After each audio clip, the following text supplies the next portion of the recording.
So as we head for home, I want to reflect a little bit about our message and what we're doing here at the Good Leadership Breakfast. When Richard and I stood together waiting for the airplane in Amsterdam, we started talking about this book. I consider this book, The Alchemist, to be as important to me as the book that he talked about was to him. And it brings up all sorts of interesting things. Travel, to me, is both exciting, but you also know that international travel can be exhausting. And the way that I make it work for me is I seize the opportunity to read and to pray and to meditate and let these concepts grow. Because sometimes you need to do that when you're standing there waiting and waiting and waiting for something that should have happened a half hour ago.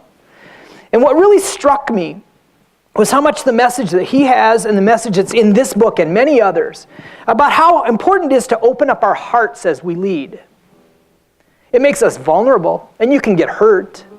But the point is, why follow you? I was connecting that message then to this tool that we use called the 7F's wheel.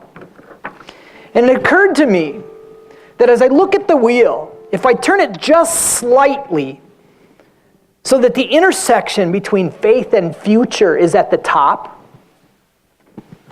that's kind of our true north. I think the intersection between faith and future is why people follow you. So we've tried to create a platform where we can help you grow. We can help those numbers rise, particularly on future and faith. So my challenge is, can you think about those numbers? And can you look around the room or find some wisdom from Richard or from me or the people seated next to you to help you grow in those areas? Because the world needs you to be a good leader today. We think the highest calling is when someone says, you radiate goodness. So the question of the day is, are you ready to radiate goodness today?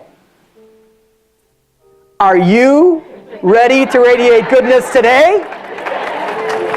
Fantastic. Then carpe diem, seize the day, and thank you.